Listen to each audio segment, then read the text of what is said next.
Salut, je m'appelle Sean Jobin, je suis rappeur, beatmaker, réalisateur, DJ et aujourd'hui aussi podcasteur. On vous parle de cyberdépendance.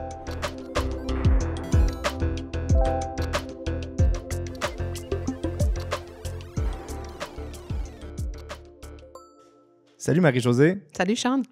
Tu es intervenante spécialisée en dépendance. Entrons dans le vif du sujet, la cyberdépendance. Oui. Oui. Commençons par définir, c'est quoi ça, la cyberdépendance? Oui. C'est la question à 100 $ en fait. C'est pas, je dis souvent, c'est pas noir, c'est pas blanc. Hein. Il y a beaucoup de nuances de gris et c'est beaucoup plus dans, si on avait à le définir, notre fameuse utilisation problématique d'Internet, on parlerait beaucoup de est-ce que ça me préoccupe énormément? Hein? Ça prend beaucoup de place dans ma tête, j'ai hâte de me reconnecter, je ne pense qu'à ça, je ne fais que ça. Ça prend effectivement beaucoup de temps dans ma vie et je vis une perte de contrôle. La perte de contrôle, là, on la retrouve dans l'ensemble des dépendances. Je ne suis pas capable de reprendre le dessus sur ça, malgré le fait qu'on essaie de m'aider autour de moi. Là, j'essaie moi-même des fois de me gérer, j'y arrive pas. Donc, c'est plus en termes de perte de contrôle, d'obsession, hein, on dit en anglais des cravings, j'ai envie d'aller me connecter. Et tout ça m'amène des conséquences fonctionnelles. Santé physique, santé mentale, loisirs, ma famille, peut-être monétairement aussi. Fait que quand il y a des conséquences comme ça qui sont là, puis qui ne sont pas là, on s'entend là, momentanément, ils ne sont pas là pendant une semaine, là, ça s'installe graduellement, mais là, ça prend de la place. On peut peut-être parler du continuum de la problématique avec l'Internet. OK? Dans un premier temps, on a la saine utilisation d'Internet. Ce serait une utilisation qu'on fait en complémentarité de nos autres activités.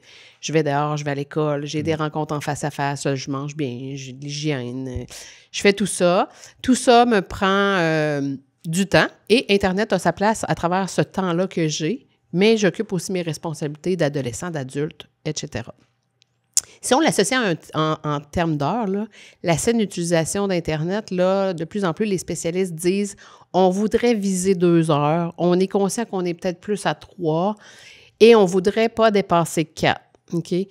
Et le 4 heures, c'est une autre portion de notre continuum qui est une utilisation à risque. Parce que la Santé publique de Montréal a défini qu'à partir de 4 heures, plus de 4 heures dans le fond, 4 heures, 1 et plus, il y avait certains méfaits associés à cette utilisation-là d'Internet. Ça, c'est, mettons, Netflix, jeux vidéo, tout devant l'écran. Là, c'est une très bonne question. En fait, c'est tout ce qui est fait dans le loisir. Donc, on ne tient pas compte du volet scolaire, on ne tient pas compte de ce qu'on fait au travail, mais on va tenir compte de nos loisirs. Donc, oui, ça peut être du Netflix, du YouTube, des réseaux sociaux et aussi du gaming. Donc, quand je suis dans le loisir, je veux diversifier mes loisirs. Fait que si j'ai une diversité de loisirs, bien, il y a des chances que je respecte, hein, puis si je respecte mes heures de coucher, puis je vais à l'école comme un adolescent, mais je vais être probablement dans l'utilisation saine de l'Internet, avec peut-être des épisodes, hein, on peut penser à l'été, on peut penser au temps des fêtes, où on a beaucoup de temps pour nous. Bien là, je vais peut-être passer plus de temps que d'habitude hein, à scroller. Hein. En français, on dit draguer, là, mais à faire aller le doigt dans l'écran pour regarder sur TikTok qu'est-ce qui se passe, puis là, perdre complètement la notion du temps parce que c'est très, très agréable. Hein.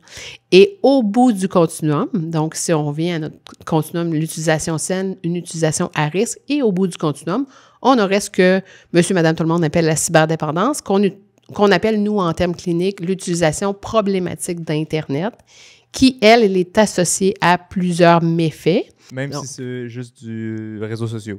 Oui, c'est ça. Nous, on voulait une définition qui soit inclusive, qui puisse faire en sorte qu'on va pouvoir offrir des services. Hein, dans notre trajectoire des services en dépendance, on va pouvoir offrir des services aussi à un profil plus réseaux sociaux, mais problématique. Je serais curieux de savoir, est-ce que c'est commun des gens qui sont cyberdépendants? Les dernières statistiques nous disaient là, ici au Québec, là, nos jeunes, là, on serait à 3,3 % de jeunes cyberdépendants. 18 % seraient à risque, donc l'utilisation à risque, là, on serait dans ces chiffres-là. Ailleurs dans le monde, là, ça oscille entre 5 et 9 % dépendamment des régions. Là. On sait qu'en Asie, par exemple, là, il y a plus de gaming, il y a plus de... Il y a aussi un terme qui revient souvent, c'est l'hyperconnectivité. Puis ça se trouve où, l'hyperconnectivité dans le spectre de la cyberdépendance? Oui.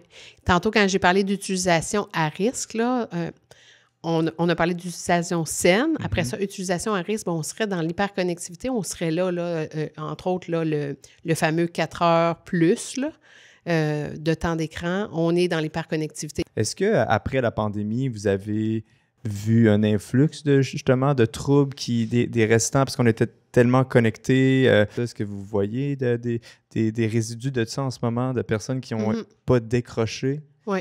Dans le domaine de la cyberdépendance, mais aussi dans les dépendances aux substances, là, il y a des gens qui avaient ce qu'on appelle en jargon clinique des facteurs de risque. On s'entend que la pandémie est venue rassembler un ensemble de facteurs de risque là, par la pandémie elle-même, par le confinement. Certaines personnes ont peut-être basculé vers quelque chose de plus pathologique qui n'a pas été transitoire. Là, pour certaines personnes, ça peut avoir été transitoire. Il y a un moment où j'ai augmenté mon temps dans les jeux vidéo, dans les réseaux sociaux, parce que c'était la seule activité qu'on pouvait faire. Mais il y a des gens qui ne sont pas, malheureusement, ressortis de ces mauvaises habitudes-là, puis pour qui ça s'est aggravé. On a eu beaucoup de demandes, effectivement, mais on a aussi plus mis le focus, on a highlighté la problématique aussi. Ce qu'on sait, par contre, c'est que l'ensemble des jeunes ont augmenté leur temps d'écran et n'ont pas réduit le temps d'écran. On a normalisé ça. Oui, exact. Fait qu'on pensait peut-être que le temps allait baisser après la pandémie, le temps d'écran, mais non, il est resté, somme toute, le même là, que pendant le confinement. Les jeunes que vous voyez, c'est une génération qui est née avec Internet.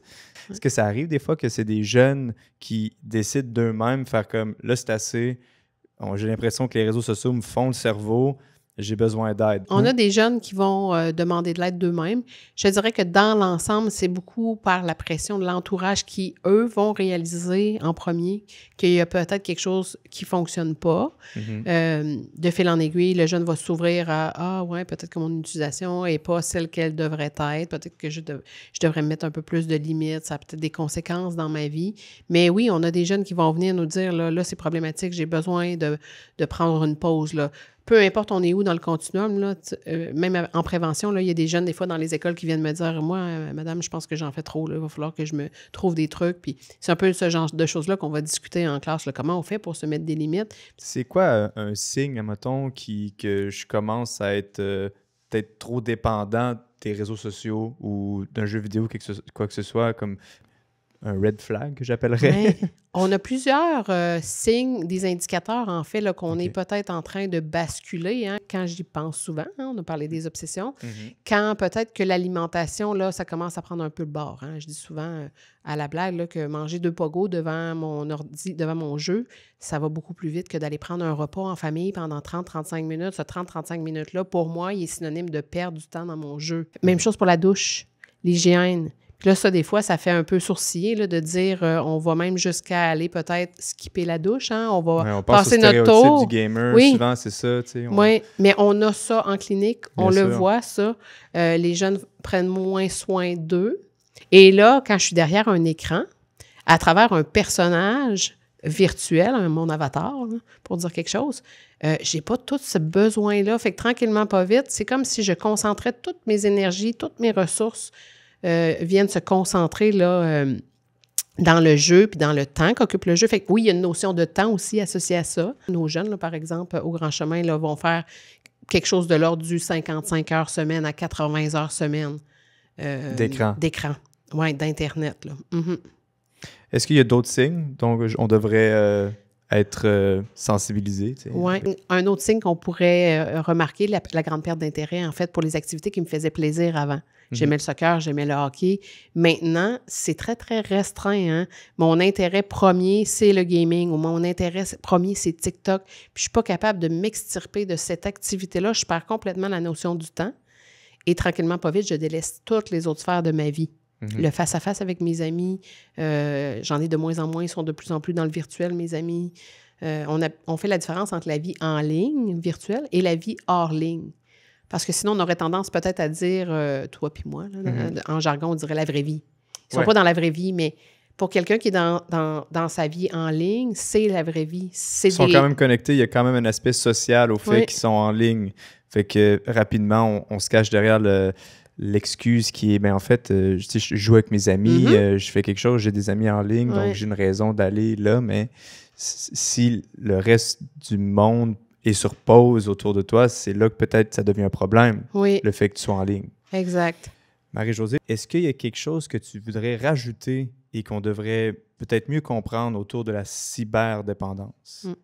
Je pense que dans les dernières années, il y a eu une arrivée massive là, de la technologie dans nos vies sous différentes formes. La pandémie a fait en sorte qu'on a été scotchés sur nos écrans, mais j'ai envie de rassurer l'ensemble des gens que tous nos jeunes ne sont pas cyberdépendants. La plupart de nos jeunes vont osciller en une utilisation somme toute assez saine. Ils vont des fois être dans de l'hyperconnectivité, des fois ils vont avoir des périodes où ils font un peu plus de binge, hein, des écoutes en rafale ou du jeu en rafale, mais pour l'ensemble, ils sont en mesure, ils sont capables, ils ont les capacités de faire une bonne utilisation de la technologie. Mais on a une responsabilité, les gens qui gravitent autour des jeunes, les parents, les intervenants, les enseignants, de leur montrer comment le faire. Pas juste de démoniser les appareils technologiques, mais de leur dire, ils ont leur place, on va leur donner de la place, mais on ne veut pas qu'ils prennent toute la place. Mais merci. Ça m'a fait plaisir. Merci d'avoir accepté l'invitation. Merci, Sean.